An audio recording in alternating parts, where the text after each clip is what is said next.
তো এখানে আমরা টার্নারি অপারেটর নিয়ে কাজ করতেছিলাম, যেমন এখানে একটা ইফ আর আরেকটা হচ্ছে এলস, এই দুটি স্টেটমেন্ট দিয়ে যদি এরকম একটা সিনারিও ক্রিয়েট করে, তাহলে সেটার জন্য আমি টার্নারি অপারেটর কিভাবে ইউজ করতেছি।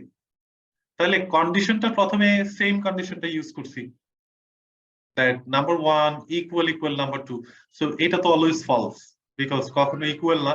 সো ইকুয়াল যদি না হয় তাহলে কোলনের পরে যা থাকবে, কোলন সাইনের পর যে স্ট্রিংটা থাকতেছে সেই স্ট্রিংটা কিন্তু জেনারেট হচ্ছে। সো সেই স্ট্রিংটাকে আমি এখানে কিন্তু সেভ করতেছি রেজাল্টের মধ্যে। তাহলে যেহেতু ফলস, দ্যাটস ওয়াই আসতেছে কি 20 is not equal to 10। আর যদি এরকম হতো, আমি নট ইকুয়াল টু দিলাম কন্ডিশনে, so number 1 is not equal to number 2, so it's true because it's not equal, that's why। তাহলে এখন কি প্রিন্ট হওয়ার কথা, 20 is equal to 10। রান করি, রান করলে এখন দেখাচ্ছে কি 20 is equal to 10, সো এটাই প্রিন্ট আউট হওয়ার কথা। তাহলে এখানে কয়টা জিনিসের জন্য কাজ করতেছে, only for if and else, দুইটা স্টেটমেন্টের জন্য। এখন যদি এরকম হইতো if else then else if, তিনটে স্টেটমেন্ট যদি থাকতো তাহলে কেমন হইতো সেটা এখন দেখবো। সেটাকে আমরা বলতেছি নেস্টেড টার্নারি অপারেটর। এইটুকুকে আমি কমেন্ট করলাম। এখন যদি এইটুকু নিয়ে কাজ করতে চাই, এটা আনকমেন্ট করি।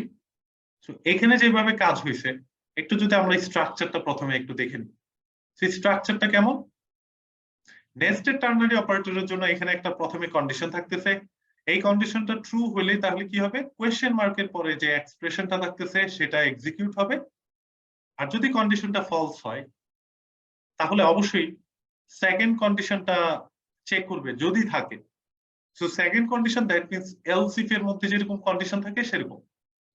এটা যদি ট্রু হয় তাহলে কোয়েশ্চেন মার্কের পর আবার আরেকটা এক্সপ্রেশন থাকবে, সেটা এক্সিকিউট হবে। আর যদি ফলস হয় তাহলে কোলনের পরে যা থাকবে সেটা এক্সিকিউট হবে। সো এরকম নাম্বার অফ এলস ইফ থাকলে নাম্বার অফ কন্ডিশন এইভাবে বাড়তে থাকবে। এখন আসি, এই জিনিসটাকে যদি একটু কপি করে নিয়ে যাই এবং এখানে পেস্ট করলাম, আপাতত জাস্ট ফলো আপ করব। ওকে, সো এখন আমাদের যেমন এখানে কন্ডিশন ছিল ইফ স্টেটমেন্টে প্রথম কন্ডিশন, এটাকে আমি কপি করলাম, পেস্ট করলাম। So that is our condition.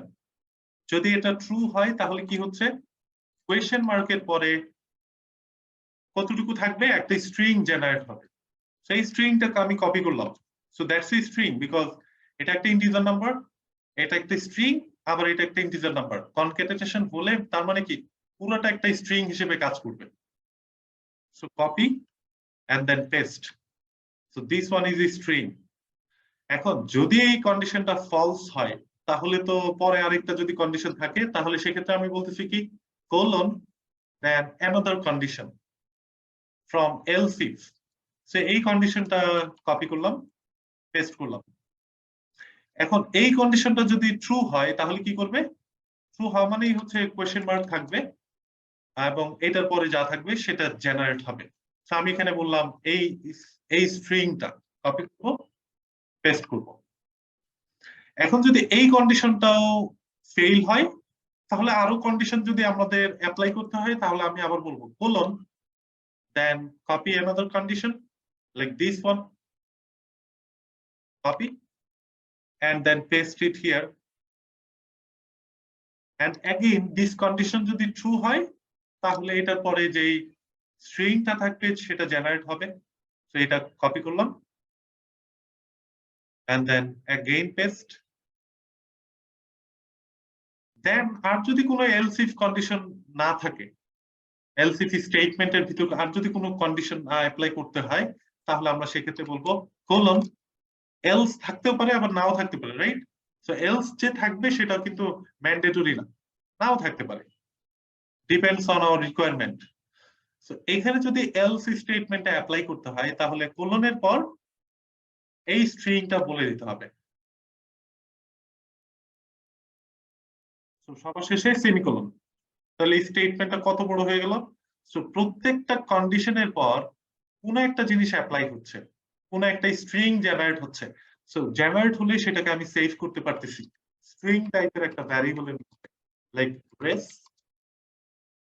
So race এই ভ্যারিয়েবলটাকে যদি আমি প্রিন্ট আউট করি, রেস, সো উপরের কন্ডিশন গুলো আমি একটু কমেন্ট আউট করে দিতে চাই, কমেন্ট এন্ড দেন রান। তাহলে এখানে কেন আমি এটা পাচ্ছি সেটা যদি একটু দেখতে চাই, লাইক নাম্বার 1 এর ভ্যালু কত, 10, নাম্বার 2 এর ভ্যালু হচ্ছে 10, সরি 20 এন্ড দেন 10, ভুল বলছি। সো প্রথম কন্ডিশনটা যেহেতু ইকুয়াল ইকুয়াল দিয়ে, তাহলে এটা ফলস। ফলস হলে সে কি করতেছে, চেক করতেছে is there any other condition. So condition আসলো, কন্ডিশনটা আবার চেক করলো, so 20 is less than 10, so this one is also false. So যদি এটা ফলস হয় তাহলে সে কি করবে, is there any other condition. So এখানে এসে দেখলো আরো একটা কন্ডিশন আছে, সো এই কন্ডিশনে পাইলো কি, 20 is greater than 10, so this condition is true. যদি এটা ট্রু হয় তাহলে এটা এক্সিকিউট করবে, এইটুকু। সো এইটুকু হচ্ছে একটা স্ট্রিং, তাহলে এটা সেভ হচ্ছে রেস এর মধ্যে, আর এটাকে প্রিন্ট আউট করবে। তাহলে কি আসতেছে, 20 is greater than 10, এটাই তো প্রিন্ট আউট হলো। তাহলে সে যেহেতু এটা এখানে এক্সিকিউট করে ফেলছে, তাহলে তো কোলনের পরে এখানে আসার কোনো প্রশ্নই আসে না, এটা হচ্ছে else part. So ternary operator আমরা হচ্ছে ইফ এলস আর এলস ইফ এর পরিবর্তে ইউজ করতে পারি যদি আপনাদের ভালো লাগে। লাইক অনেকের ভালো লাগা তৈরি হয় যে আমার টার্নারি অপারেটর ইউজ করতেই ভালো লাগে, তাহলে ওইটা ইউজ করবেন।